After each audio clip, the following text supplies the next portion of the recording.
Graça e paz, meus amados irmãos e irmãs, do Seminário Metodista Internacional. Sejam muito bem-vindos à nossa segunda aula de administração eclesiástica, né? Estou vendo aqui os irmãos. Pelo que eu tenho aqui, só temos três, né? Que é a irmã Márcia, o Ricardo, Paulo César. Tem mais alguém aí? Acho que, por enquanto, são esses aqui que a gente tem aqui, né? Quero dar parabéns a vocês que têm nos ajudado espiritualmente, em oração, financeiramente, nos abençoado e tendo esse tempo de estudo da palavra de Deus e também de administração, né? Que isso é muito importante. Vamos orar? Senhor, eu quero mais uma vez, nesse dia, entregar ao Senhor a minha vida, que o Senhor me use nesta noite para ser porta-voz de algo que venha edificar cada pessoa, venha contribuir para o crescimento, a expansão do teu reino através da igreja. Senhor, nós somos apenas instrumentos nas tuas mãos. Muito obrigado, Pai, pelas pessoas, pelos irmãos, pelas irmãs, pastores, líderes que têm dedicado um tempo para estudarmos juntos e crescermos em conhecimento da tua palavra, do teu querer, da tua obra. Recebe o nosso louvor e a nossa gratidão no nome de Jesus. Amém. Amém. Glória a Deus. Felipe chegou. Muito bom, Felipe. Bom ter você aqui. Amém. Glória a Deus. Bom, gente, antes de mais nada, né, eu quero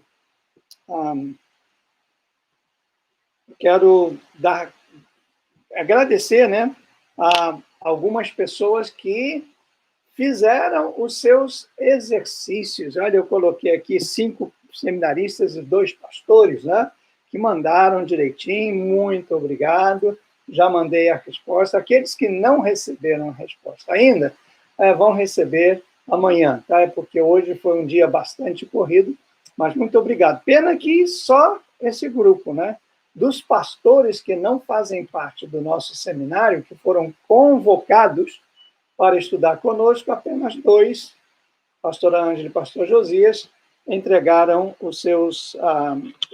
as tarefas que nós sugerimos, que eram as 6 perguntas que estão na página número 9 da nossa apostila. Obrigado a vocês, obrigado pelo carinho, obrigado para aqueles que estão depositando fielmente a sua mensalidade. Muito obrigado. Graças a Deus, isso tem nos ajudado economicamente, espiritualmente e nos motivando cada vez mais a seguir adiante, tá bom?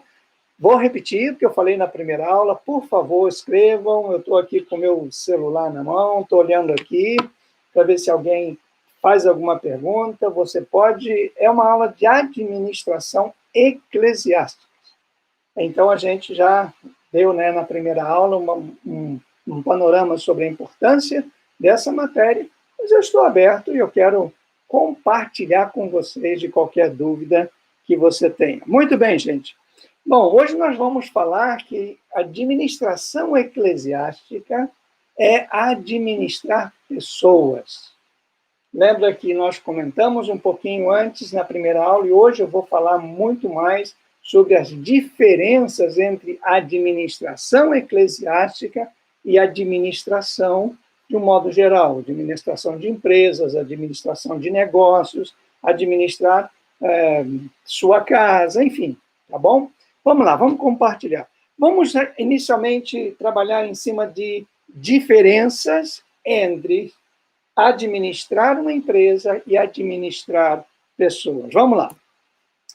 A primeira grande diferença é que a empresa visa lucro. Olha só que coisa interessante. Toda empresa, a razão para ela existir é ter lucro. Senão ela vai falir. Aqui temos alguém, ela vai falir.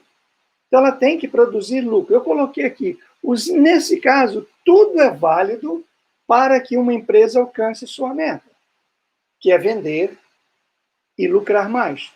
Na empresa, desde que não seja nada ilegal, que não seja fora dos padrões éticos, tudo é válido.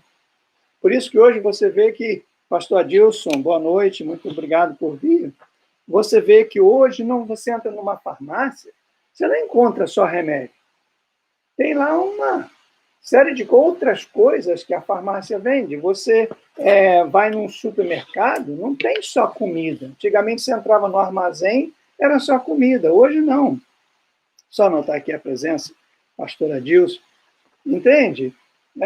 Por quê? Não, vender, nós temos que vender, temos que lucrar, temos que produzir mais, temos que ter lucro. Segunda coisa, os empregados de uma empresa, eles só são úteis à medida que eles são afinados com o propósito da empresa e trabalham para este fim. Se um empregado não se afina com os propósitos da empresa e não trabalha para o objetivo dela, ele é dispensado, normalmente. Pastora Rosana, que bom, seja bem-vinda, minha pastora. Vamos lá. Também Elaine, que bom, Elaine, ter você aqui também. Muito obrigado. Amém. Então, né? Veja só, outra coisa. Numa empresa, as categorias de pessoas envolvidas são totalmente independentes uma das outras. Então, você tem o setor do RH, você tem o setor de compras, você tem o setor de montar a coisa, tem o setor de limpeza, você tem setor, e esses setores, eles trabalham independentes. Não existe uma coligação entre eles. O gerente, né, da empresa, ele determina, tal hora faz isso, aquilo, e cada um faz, e nem às vezes tem nenhum contato com outras pessoas. Agora, veja só, a igreja não visa lucro. Vocês estão vendo aí o problema que está no Brasil, né? Com essa questão da Receita Federal. Porque se descobriu que a igreja está tendo lucro. A igreja não visa lucro. A igreja visa alcançar pessoas. Veja a grande diferença. Vamos lá. A conversão de alguém não é um lucro. Ganhamos. Tanto é que essa palavra ganhamos pessoas é uma palavra que, biblicamente, a gente não acha em lugar nenhum. A igreja não ganha, a gente leva pessoas a Cristo. A igreja conduz, a igreja guia. Ela não ganha. Quem ganha é o reino de Deus, quem ganha é o reino dos céus. Mas é um hábito, né? Virou um chavão e a gente fala, ganhamos tantas almas para Jesus, ganhamos para Jesus. Só que deveria então falar, Jesus ganhou tantas almas para ele através de nós. Mas isso é muito complicado, foram simplificando. Mas dá uma ideia errada, porque nós não ganhamos pessoas, as pessoas não são lucro, não são produto de trabalho. Segunda coisa, os dízimos e as ofertas e bens não são patrimônio, pertencem a Deus. Minha é a prata, meu é o ouro. Tudo, a casa de Deus.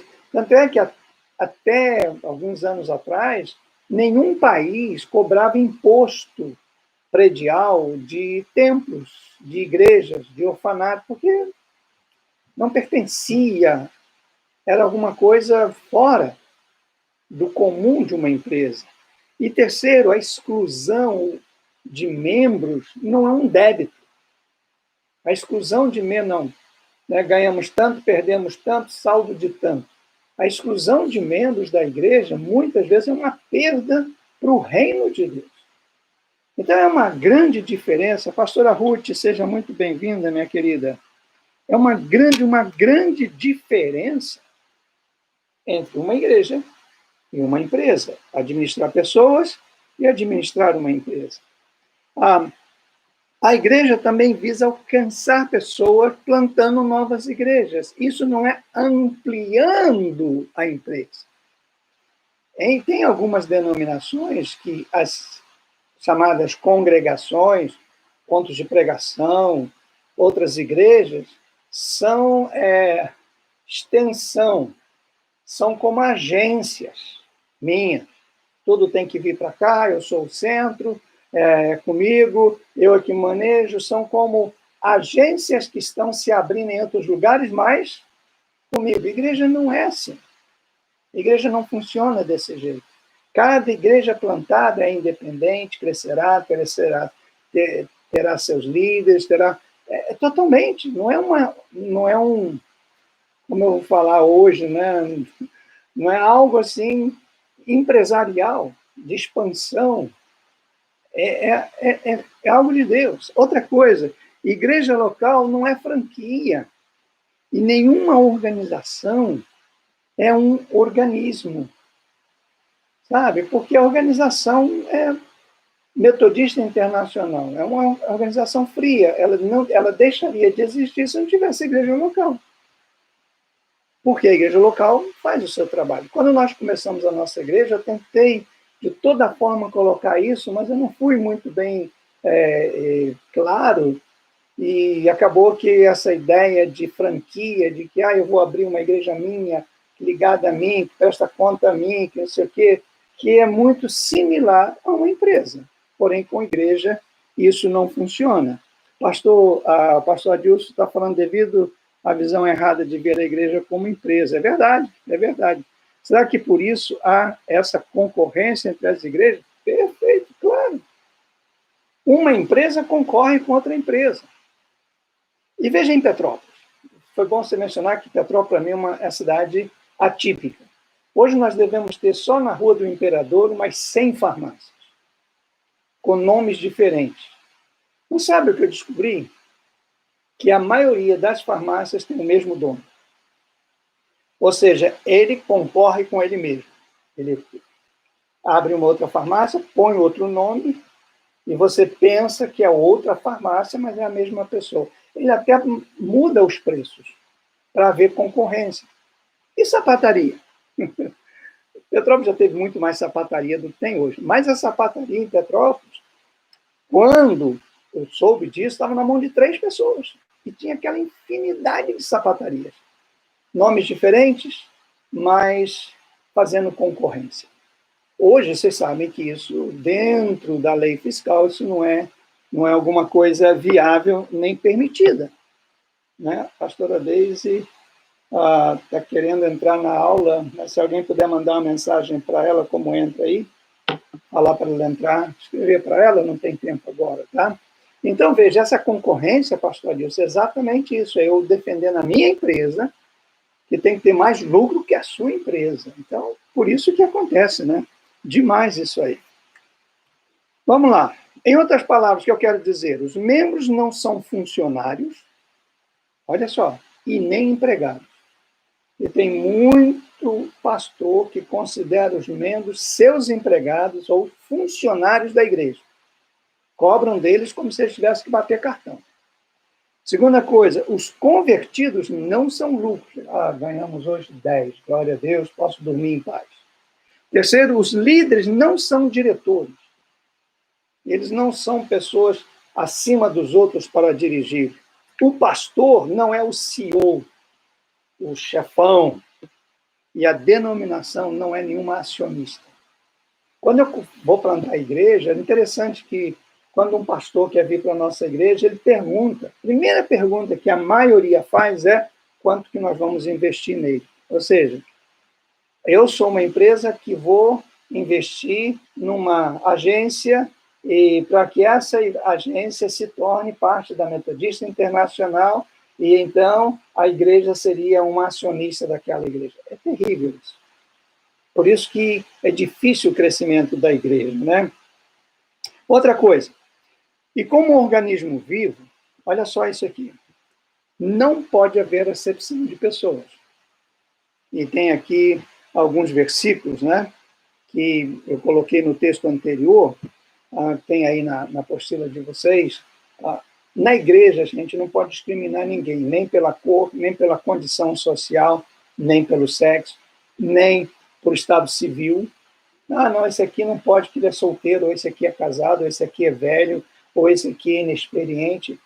A gente vê na Bíblia que Deus usa tudo e todos com o seu propósito. Segundo, ninguém está excluído. Ou seja, ninguém pode falar assim, fulano não faz falta. Todos, todos, todos, é um corpo, são necessários. Terceiro, ninguém deve fazer o que não lhe é próprio fazer. Essa é a área mais difícil da igreja. Porque como existem deficiências, tem área que ninguém está fazendo, uma pessoa que não é habilitada, que nem está chamada para aquilo, resolve fazer. Ou um pastor, ou um líder, vê que determinada coisa precisava ser feita, pega uma outra pessoa que não é qualificada, não tem dom, mas vai para fazer, como se fosse uma empresa. Você hoje vai fazer isso. Você hoje vai fazer aquilo. Sem levar em conta que eu não posso caminhar com as mãos. Não posso. Se mesmo que eu fosse um equilibrista e conseguisse andar com os dois pés para cima, não é caminhar com as mãos. Então, isso é importante. E quarto, ninguém pode ser preterido, ninguém pode ser melhor. Bom, eu gosto mais de fulano, eu trabalho mais com fulano, eu sou esse aqui, os outros... Essa é a questão. Eu não sei o que está acontecendo na maioria das igrejas aí no Brasil, mas certamente muitos pastores devem estar surpresos por agora ver que aquelas pessoas que ele contava não apareceram. E aqueles que talvez ele nem nunca valorizou como deveria, hoje estão. E agora? Então a igreja, por isso que Paulo, escrevendo aos Coríntios, ele disse, olha, ninguém pode dizer para a mão, porque eu não sou mão, não preciso de mão, ou dizer para o pé, não preciso de pé. Enfim, na igreja todos são muito importantes. Pastora Deise, que bom tê-la aqui. Eu recebi sua mensagem e pedi que alguém entrasse em contato, e foi bom que a irmã já está aqui com a gente. Seja bem-vindo. Como organismo vivo, a igreja, se há um membro fraco ou doente, ele precisa ser cuidado e não excluído. Guarde bem isso. Segundo, os que parecem menos dignos precisam ser revestidos de honra. Há uma história na Índia, não sei se vocês sabem, né? Porque lá a vaca é um animal sagrado, a vaca, o boi. E quando um pai vai casar uma filha, o pai do homem tem que dar um dote. E tem que ser em vacas. Então, você vai dar, se a filha, se o noivo, né, acha a noiva linda, prendada, então o pai dele vai oferecer uma quantidade de vacas que ele considera ser digna a futura nora dele. E o pai da moça terá que aceitar. Eles contam uma vez que tinha uma família que tinha uma moça que não era tão bonita, não era tão prendada, e as irmãs casaram, ela ficou sozinha, e até que conseguiu um rapaz que se apaixonasse por ela, ele se apaixonou, e então falou com o pai dele que gostaria de casar. O pai dele foi conversar com o pai da noiva, e o pai da noiva disse, olha, ela está mesmo encalhada aí, se o filho quiser, e você vê lá, quanto que você vai me dar de dote? Para mim, uma vaca serve. Tá bom.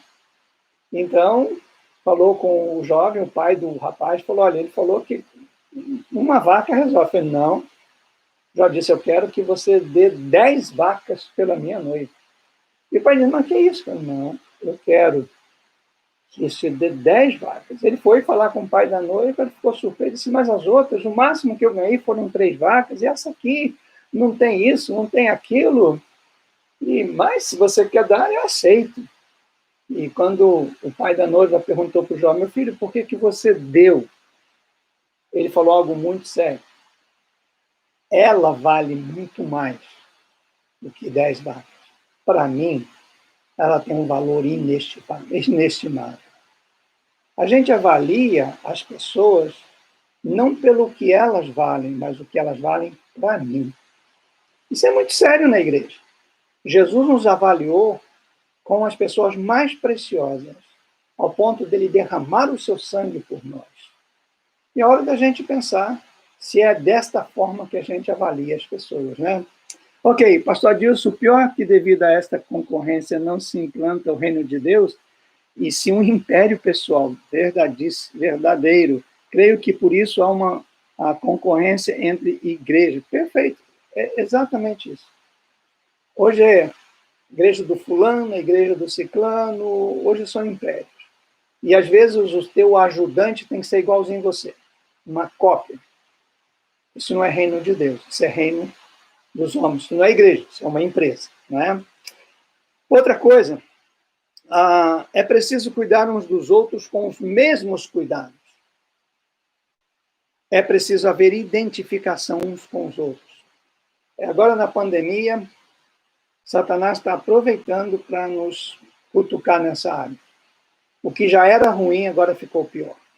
Já não tínhamos tanta comunhão. Agora, então, nós precisamos mudar essa história. Ok? Bom, a igreja, então, é um organismo vivo. Não é uma empresa, já vimos isso. Como que isso funciona, biblicamente? Primeiro, todos têm que ter o mesmo espírito. E aqui, gente... irmão Rubem, que bom.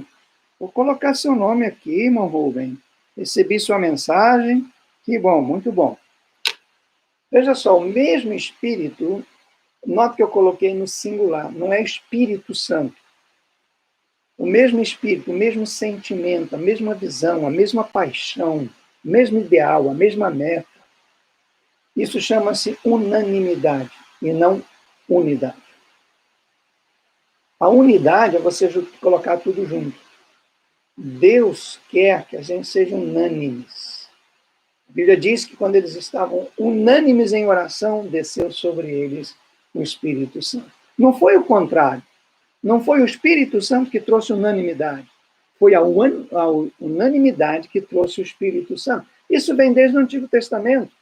Ó, quão bom e agradável que os irmãos vivam em união. Essa é a primeira coisa. É como óleo que desce. Olha, interessante. Quando a gente vive em união, unidade, vive em harmonia, desce a unção. Então, isso é sumamente importante. Segundo, precisa exercitar os dons de maneira correta. O meu dom, o seu dom, nós temos que exercitar. Se o meu dom é um dom de plantar igrejas, né, um dom que eles chamam aqui nos Estados Unidos, um dom apostólico, esse é o meu dom. É isso que eu tenho que fazer e aprimorar. Claro que eu devo buscar outros, mas esse é o meu dom. E cada um de nós deve identificar os seus dons, aqueles que realmente fazem diferença na sua vida e utilizar corretamente. Esse é o papel do líder, fazer com que cada membro da igreja identifique os seus dons. Pastor Josias, seja muito bem-vindo. Pastora Ângela, que bom ter vocês aqui comigo, né? Terceiro, preservar a unidade na adversidade. Isso é uma coisa linda, né? Pode estar dando tudo errado, mas nós estamos unidos. Pode não estar acontecendo do jeito que a gente quer, mas nós estamos unidos.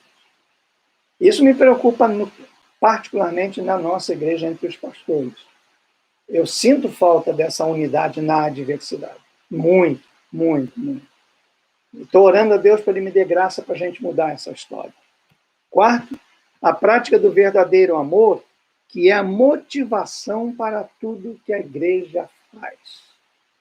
Gente, o que motiva a igreja não é lucro, o que motiva a igreja não é ganhar almas, o que motiva a igreja não é plantar igreja, o que motiva a igreja não é ter mídia, não é ter um grupão de louvor, o que motiva a igreja é amar uns aos outros.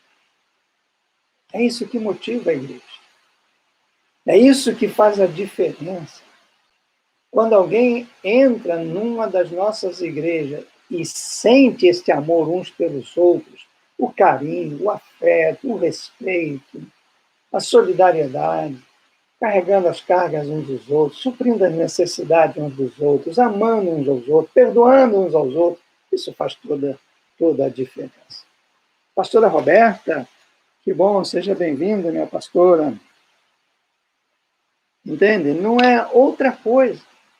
Quando Jesus mandou os discípulos, em Lucas 10, para evangelizar, e eles voltaram com alegria, dizendo, os demônios saem, os enfermos são curados. Eu falei, a alegria de vocês não é por isso. A alegria de vocês é porque o nome de vocês está escrito no céu. Glória a Deus. A motivação da igreja é amor. Paulo chega a dizer, se eu falar línguas, se eu distribuir meus bens, O que eu fizer, se eu não tiver amor, nada será. Isso é fundamental. Fundamental para reger uma igreja. A igreja, e eu coloquei aqui para a gente pensar duas coisas. Regras são necessárias para se tornar membros da igreja. E quando eu falei de amor, vocês podem pensar, o bispo é contra qualquer regra, qualquer lei. Não. É muito importante ter regras para a pessoa entrar como membro de uma igreja.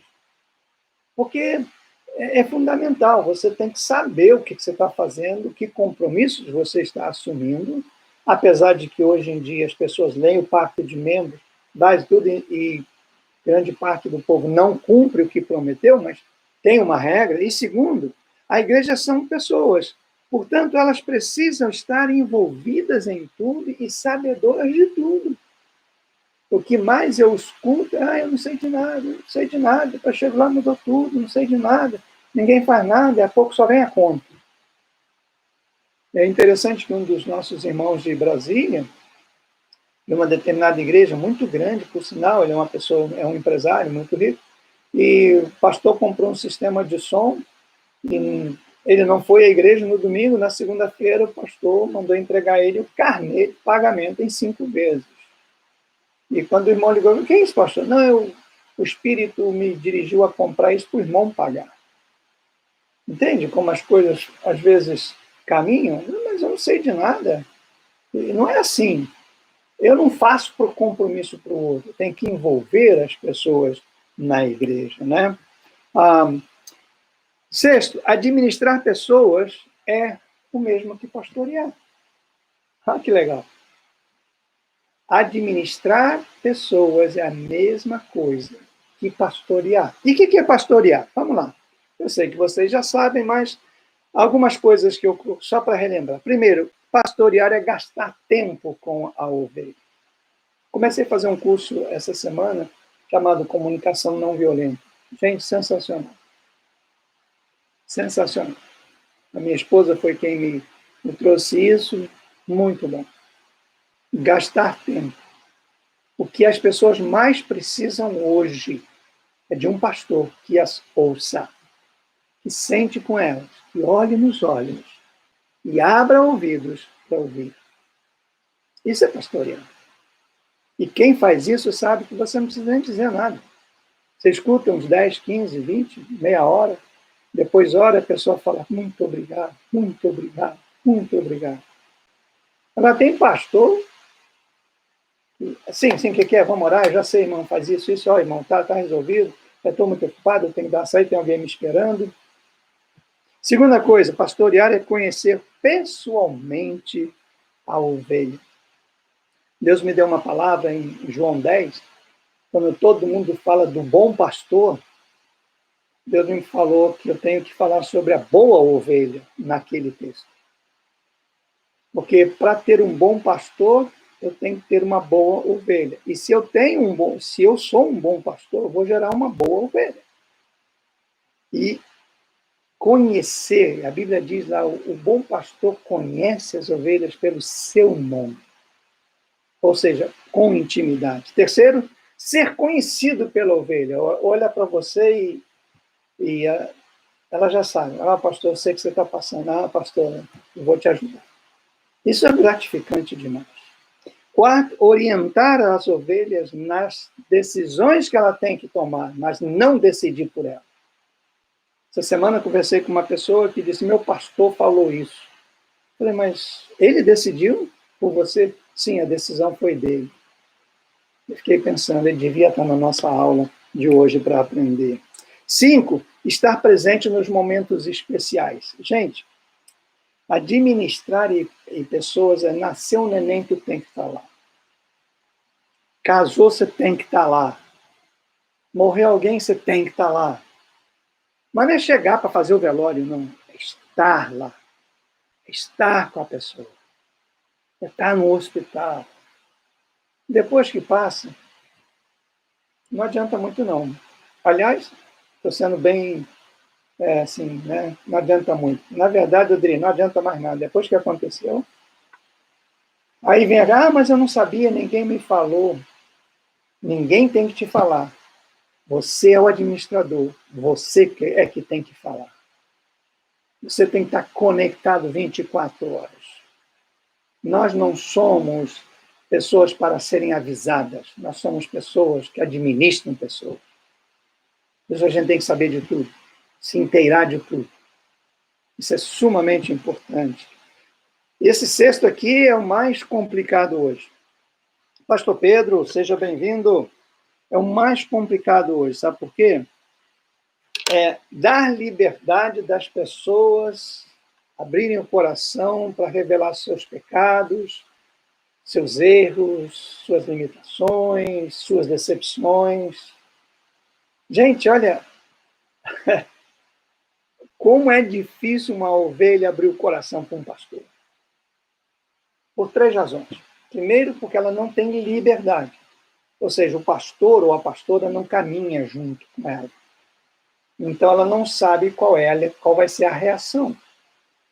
Então, ela fica, não vou falar. Segundo, porque ela sabe que muitos pastores e pastoras, quando estão pregando, mencionam aquilo que lhes foi falado. Ela não cita, muitos pastores não citam o nome da pessoa, mas fala, conversando com uma irmã hoje, ela me falou, ou essa semana. Então, ela, a pessoa que falou com você, sabe que está falando dela, que a está expondo. Ainda que ninguém saiba, ela sabe. E a terceira razão é que ela tem medo de piorar a situação. Eu fiz um casamento em Queimados, quando eu era pastor em Queimados, de uns jovens da Igreja Assembleia de Deus. E eles foram lá em casa e me pediram para fazer o casamento. Eu falei, claro que eu faço. O casamento eu amo fazer. Eu acredito no casamento. Aí ele foi lá e aí falou, só que a gente tem que conversar antes e tal. Eu expliquei. O casal, os noivos foram lá em casa, homens distintos, e ele era líder dos jovens, e ela, na época, ela fazia também alguma coisa na igreja, não sei se era secretária, não me lembro agora. E começamos a conversar, e eu disse, mas por que o seu pastor não quer fazer o seu casamento? Aí o rapaz falou, não, ele falou, até que vai na cerimônia, mas ele não quer estar no altar. O que aconteceu? Ele falou, não, porque nós estávamos orando, eu e a minha noiva, nós fizemos uma vigília de oração há 3 semanas atrás, e Deus falou muito ao nosso coração, e nós sentimos que para a gente ter para iniciar um casamento na presença de Deus, nós tínhamos que confessar o nosso pecado, que nós tivemos relação sexual antes. E então nós procuramos o nosso pastor, que ia fazer o nosso casamento, já tinha tudo, e falamos, chamamos pastor, aconteceu isso, Deus colocou no nosso coração, e eu quero pedir perdão ao Senhor, pedir perdão à igreja, e o pastor disse, não pode. Vocês pecaram, você está fora da liderança, eu não faço casamento de pessoas que fazem isso, eu vou levar o nome de vocês na igreja, e aí ele falou, mas pastor, ninguém sabe, a família, vai dar muito problema. Pecaram, tem que assumir. E foi o caos. Eu falei, então, mais uma razão para eu fazer o casamento de vocês. Porque as pessoas hoje têm dificuldade de abrir o coração. E pastorear é você ser o ombro, onde a pessoa deita, chora, vai e é confortada. Isso é a pastorear. 7, não julgar, mas guiar as pessoas. Se é certo ou errado, guia. Ele fez errado, guia pelo caminho certo. Para de ficar falando no erro, mostra o caminho certo. 8, ser pastor é sempre ser a primeira opção e não a última. A gente fala, pastor, já tentei de tudo, agora eu vim aqui ver se o senhor pode... Quando alguém fala isso para mim, eu digo, eu sou um fracasso, porque eu deveria ser a primeira opção. 9, dar o mesmo valor que Jesus dá a uma ovelha, preço de sangue. Preço de sangue. É interessante que a gente não pode confundir preço de sangue como preço para não perder. Que tem gente que corre atrás da ovelha, esgana a ovelha, não, você não pode sair da minha igreja, você não pode sair da minha igreja, você não vai me deixar mal, porque ele não quer perder a pessoa. Não quer perder o dízimo, não quer perder em número, o que ele vai dizer para os outros? Não, isso é uma empresa. A igreja é... Sabe o que vai acontecer? Você vale muito para mim. Muito. Sabe, você saindo é o meu coração que vale. Porque eu te amo. Eu te amo. E não importa onde você for, eu sempre estarei com você. Você sempre estará no meu coração. Porque eu te amo. Gente, eu duvido um pouco de amor quando uma pessoa está comigo na igreja, ela sai e vira o rosto para mim. Eu duvido de que algum dia ela tivesse me amado. Sinceramente, eu duvido. Porque eu não consigo ter esse sentimento por sair uma pessoa da nossa igreja. E esses dias eu mandei uma mensagem para um pastor que saiu da nossa igreja já faz 4 anos. Senti vontade de mandar uma mensagem para ele. A resposta dele para mim foi terrível. Nem de pastor ele me chama. Sabe, eu fiquei pensando, isso não é amor. Nunca amor. Porque quando a gente ama, não importa. Deus nos amou e a gente não o amava. Bom, não estou aqui para pregar, né? 10. Amar a pessoa como ela é uma pessoa salva, ela faz parte do meu corpo agora e ela tem a imagem e a semelhança de Deus. Eu amo você por isso. Porque você agora é carne da minha carne. Você faz parte do meu corpo, é o corpo de Cristo. Você tem a imagem e semelhança de Deus. Quando alguém ouve isso do pastor e acredita que ele está falando a verdade, 11, respeitar as ideias das pessoas, dar atenção, consideração ao que ela fala, mesmo que pareça uma loucura, mesmo que seja uma coisa que você discorde, respeite. 12, não tome decisões por ela. Nem exija que ela tome as suas decisões, mas diga para ela, a decisão que você tomar, eu estou com você, mas eu te sugeriria para melhor tal coisa, mas a decisão que você tomar pode contar comigo. 13, valorize a autoestima da sua ovelha. Elogie. Fale bem dela, para ela, com ela. Sorria, alegre-se. Veja as mudanças. Especialmente as mulheres gostam que o pastor...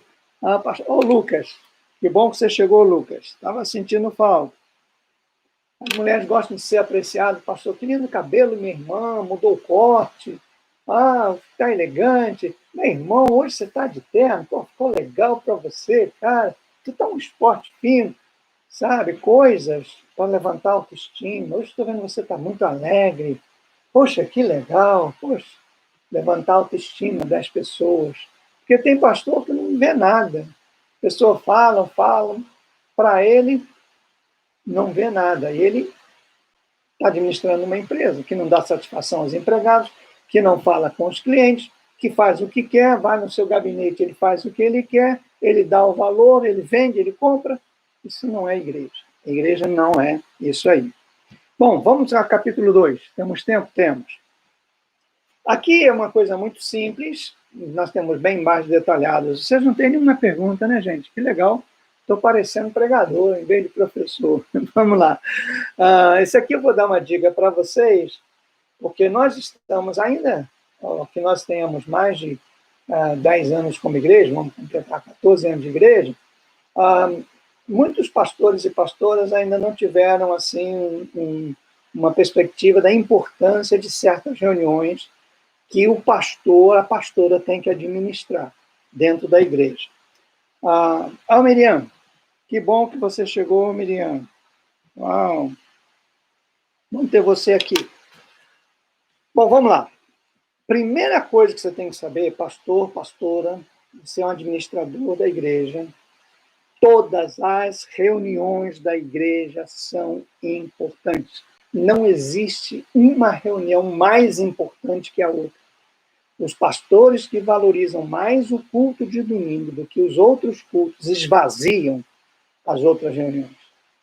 Porque se elas não são importantes para você, não serão importantes para os membros da sua igreja. Agora, se eles veem você dá toda a importância, o mesmo valor, aí então eles também vão valorizar. Tá bom? Guarde bem isso. Reunião com membros. Essa é a principal, a maior reunião da igreja. Algumas denominações chamam de reunião deliberativa, outros chamam de reunião de membros, outros chamam de assembleia, que é o nosso caso, outros chamam de concílio local, que é a igreja metodista, etc. O fato é que você tem que reunir-se, pelo menos, de acordo com o nosso livro de disciplina, 2 vezes ao ano com todos os membros da sua igreja. Todos. Convocação. E eu quero dar aqui uma dica de cuidados para fazer dessa reunião uma reunião motivadora. Porque essas reuniões têm sido chatas. Não são motivadoras, ninguém gosta de ir, nem pastor gosta de fazer, porque ele não vê sentido nessas reuniões. Porque realmente são reuniões pessimamente administradas. Então ninguém quer ir. Como que a gente pode dar dinamismo na reunião com os membros, para que todos os membros falem, hoje é reunião de membros, eu quero ir à igreja. Eu me lembro que quando eu era adolescente e tinha reunião de membros, eu era o primeiro a chegar na igreja, que já era lotado, o pessoal vinha, participava, era uma coisa linda. Hoje, tá difícil. Quais são os cuidados? Primeiro, convocar corretamente. O que é convocar corretamente? Eu acho que eu coloquei aqui, deixa eu ver. Não. Colocar corretamente, vou voltar aqui, peraí. É você dar o dia, a hora e o motivo da reunião. Se você não der essas 3 coisas com clareza, ninguém vai. Vamos ter reunião de membros. Sábado, tal. O pessoal vai? Vai nada. Mas se você fala, essa reunião de membros, nós vamos tratar isso. Precisamos e gostaríamos da presença de todos os membros da igreja, mesmo membros plenos, membros juniores, membros em preparação. Vocês são muito bem-vindos, queremos vocês lá. Vai ser de tal hora a tal hora. Toda reunião administrativa tem que ter início e fim pré-determinados, para a pessoa saber que vai terminar naquele horário. Senão ninguém vai. Eu já soube de igreja aí que faz uma reunião que dura 3 horas. Sai da igreja 11 horas da noite, porque deu problema. A reunião de membros foi chamada reunião de problema, só para discutir problema. Quando a reunião de membros, ela tem objetivos bem claros. Eu coloquei na apostila, quero que vocês leiam, objetivos claros, edificar a igreja, aprovar planejamento, receber novos membros, tratar da saúde espiritual da igreja, prestação de contas, leituras de relatórios, informar as mudanças, as propostas, ter uma palavra pastoral, um momento devocional, orar junto, tudo isso é parte da reunião de membros. Segunda coisa, considere a importância dessa, se prepare, pastor. Vá para essa reunião. Quando o pessoal chegar, você já está lá, se você vai usar o data show, já está ligado, se você vai fazer, se tem cópia, se não tem, pronto, né? Chegar lá, vamos lá, não, prepare, gaste tempo. O pastor Anselmo, paz, bispo, boa noite a todos, estávamos ministrando uma palavra de aniversário do meu irmão. Está perdoado, pastor Anselmo, seja bem-vindo. Bom tê-lo aqui com a gente. Outra coisa, tenha um regimento interno. Eu coloquei aí na apostila um modelo. Tem um regimento interno, para não virar bagunça, sabe? Para as pessoas se adaptarem a esse regimento interno. Você pode mudar aí como você quiser, adaptar, mas tem que ter um regimento interno. Esse regimento interno tem que estar impresso, de preferência na mão de todo mundo, para quando acontecer algum problema, o artigo tal diz isso, irmão, você desculpa. Sabe? Se familiarizar com termos como pedir a palavra, né, consideração, votação, maioria absoluta, maioria simples, aclamação. O povo tem que entender essa linguagem. Mas isso é difícil ficar aqui, então põe num papel, uma coisa tão simples, tão fácil, para motivar, fazer a pessoa participar. Isso é muito legal mesmo, né? Outra coisa, ter assunto que justifique a convocação. E se não tiver um assunto, você tem que reunir, mas não tem um assunto, crie um assunto bíblico. Hoje, nessa reunião de membros, nós vamos tratar da questão do perdão. Todos os irmãos são convocados para essa reunião de membros. Vamos falar sobre perdoar. Um assunto que interessa a todos. E vamos discutir na reunião de membros. E você pode tratar desses assuntos. Outra coisa, elabore uma agenda. A, B, C, ou 1, 2, 3. Siga a agenda. Não saia da agenda. Mostre a agenda para as pessoas. E seja especialmente mordomo do tempo. Aproveite o tempo. Gente, como eu agradeço a Deus pela pandemia no que se refere a tempo. Muitos pastores, eu falava desde o início, irmãos, não faça culto prolongado, não pregue demais, você cansa o povo. Era a mesma coisa que está mudo. Agora, pessoal, nosso culto agora tem que ser de 1 hora. Quer dizer que quando a ciência manda você fazer 1 hora, você consegue. Interessante isso, não? Seja mordomo do tempo. Gente, vamos ganhar tempo e não perder tempo. Fazer mais coisas em menos tempo na igreja. Isso é fundamental, especialmente em reuniões. Bom, vem a segunda, que é a reunião da junta de oficiais, né? Essa é uma reunião executiva. O pastor é o presidente, né? O secretário e o líder de finanças fazem parte da diretoria, mais 5 pessoas, no nosso caso, são indicadas pelo pastor e aprovadas pela Assembleia e devem se reunir a cada 2 meses para tratar de assuntos internos, administrativos, finanças, construção, compra, venda, são coisas assim que a junta de oficiais trabalha e você tem que trabalhar com ela. A junta, interessante isso aqui, tá? É responsável direto pelo bom funcionamento entre os ministérios.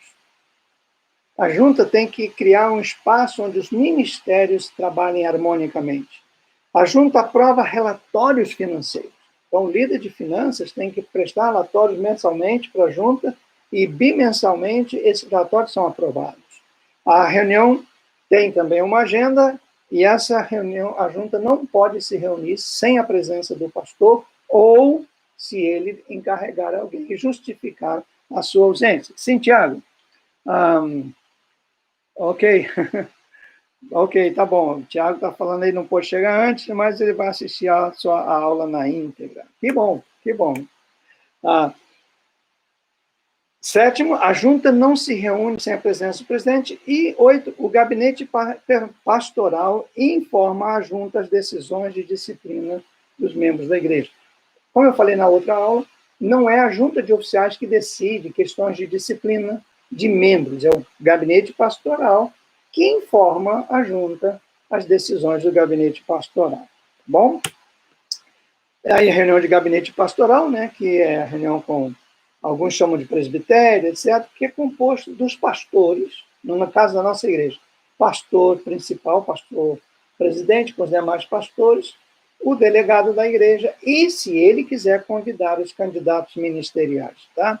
Esse gabinete pastoral não tem data para se reunir, não tem agenda, se reúne para dar suporte ao pastor, dar apoio espiritual e tomar decisões disciplinares acerca dos membros da igreja. Tá? Ok. É importantíssimo em todas as reuniões, mas especialmente no gabinete pastoral, 5 coisas. Sigilo, o que é sigilo? O que se trata ali não se comenta fora dali. Para ninguém. Para ninguém. Nem para a esposa, nem para o esposo. Isso é por respeitar as pessoas, tá bom? Segundo, seriedade. Nunca trate nada. Não, tudo é muito sério. Às vezes uma coisa que para você não é muito forte, para o outro é tremendo. Presteza, coisa rapidez, não pode deixar para amanhã. Pecado é como câncer. Se não tratar na hora certa, não tem mais jeito. Transparência. O que se fala na reunião tem que ser verdade absoluta. Não, eu falei aquilo só para ajudar, mas eu penso diferente. Esse não serve para ser parte do reino de Deus. Tem que haver transparência e restauração. O principal é restaurar as pessoas. Isso é fantástico, né? Para nós. Glória a Deus. O gabinete pastoral não pode ser um palco de confronto em pessoas de conflito. Aí uma pessoa procura o pastor e fala, fulano falou mal de mim e tal, não sei o quê, falou isso, o pastor reúne o gabinete pastoral para ver como trata isso, aí resolve, vamos trazer o irmão que disse que não falou, que falou, vamos pôr um de frente para outro, isso aí é MMA, isso não é gabinete pastoral. Você tem que tratar individualmente com cada um e ministrar a restauração, o perdão a cada um. Colocar de frente é uma atitude empresarial, não é uma atitude cristã. Receber, disciplinar e excluir ouvir da junta administrativa e tem a função de avaliar sistematicamente o ministério pastoral da igreja. Vou dizer uma coisa para vocês muito interessante. A maioria dos pastores não gosta de ser avaliado por ninguém. Mas esta é a forma. Você não sabe como foi difícil para eu acostumar-se a falar em vídeo, gravar, porque não tem coisa pior do que você se ver falando. Você vê seus cacoetes, os erros que você comete, você vê tudo. É horrível. Mas é assim que a gente aprende. Quando as minhas 3 filhas e a minha esposa ficavam com um caderninho anotando os erros que eu falava, erros de português, erros de concordância, erros de postura, camisa torta, cabelo... Isso era terrível. Mas foi isso que me fez ser muito melhor do que eu era. E ainda preciso muito. Minha esposa, hoje mesmo, ela viu um vídeo e falou assim, você viu até o final esse vídeo que você gravou? Falei, já vem coisa. Mas foi bom a avaliação. Então, é muito importante a avaliação sistemática. Algumas observações importantes. Não há nenhuma data específica, como eu falei, para o gabinete pastoral. E se um administrador não aprender a trabalhar em equipe, deixará sua igreja insegura, abrindo margens para suspeita. Por que o pastor só anda sozinho? Por que o pastor só decide sozinho? Por que ele não reúne a gente? Por que ele não fala com a gente? O que está acontecendo? Levanta-se suspeitas. Tem a reunião com líderes de ministério, né? O pastor é membro ex ofício desses ministérios, então tem que se reunir periodicamente. O pastor tem que estar nessas reuniões para animar, para fortalecer, para apoiar, para dizer, sim, meu líder é uma bênção, tá? Isso é fundamental para estar. E reuniões com seus superiores. Você tem que estar no concílio, você tem que estar na atualização teológica, você tem que estar no retiro espiritual, você tem que atender às convocações do bispo, seja presencial ou online, e você tem que atender às convocações dos secretários gerais quando eles querem administrar para a igreja. Então, isso é importantíssimo. Não vejo isso em algumas coisas. Bom, Paulo, 11 horas. Alguma pergunta? Não? Até agora ninguém me perguntou nada. Das duas umas, como dizia meu pai. Ou vocês entenderam tudo e concordam com tudo, ou vocês não entenderam nada e não concordam com nada, né? Isso era o que meu pai me fala. Eu sei que não. Mas, assim, hoje, assim, é muito impessoal, e aí atenção, distração, né? Paulo César, brigadão. Você está sempre aí, ok. Obrigado, meu irmão, muito obrigado. Bom, terça-feira que vem, eu viajo amanhã, vou para Nova York, nesse fim de semana nós vamos pregar na igreja em Long Branch, e terça-feira que vem, se Deus quiser, eu pretendo dar a aula lá. Talvez eu não tenha aqui o meu suporte, a televisão, né? Mas eu quero estar com vocês, a gente vai compartilhar na próxima terça-feira, eu espero ter mais pastores conosco. Lamentavelmente, eu convoquei a todos, eu os obriguei a vir, e eles não vieram. E agora vem aquela pergunta, né? O que você vai fazer, bispo? Esse é o grande dilema de uma convocação. O que você faz com quem não comparece? Né? Difícil, né? Eu não sei. Mas eu estou aqui para amar, perdoar e refazer. Tá bom, gente? Ok, uma excelente noite, que Deus te abençoe, graça e paz, e até terça-feira. E você fala, não tem nada para nós hoje? Tem sim, gente. Por favor, responda 10 perguntinhas. Nós respondemos 6 semana passada, e agora 10 perguntinhas na página 21. Tá bom? Faz como vocês fizeram. Excelente, muito bom. muito bom mesmo. Então, aí o pessoal que não respondeu as 6 primeiras, agora já vai para 16, tá bom? Mande isso para mim, ou por WhatsApp, ou por e-mail, é um prazer muito grande. Graça e paz, bom sono, bom descanso, uma boa semana na presença do Senhor. Amém.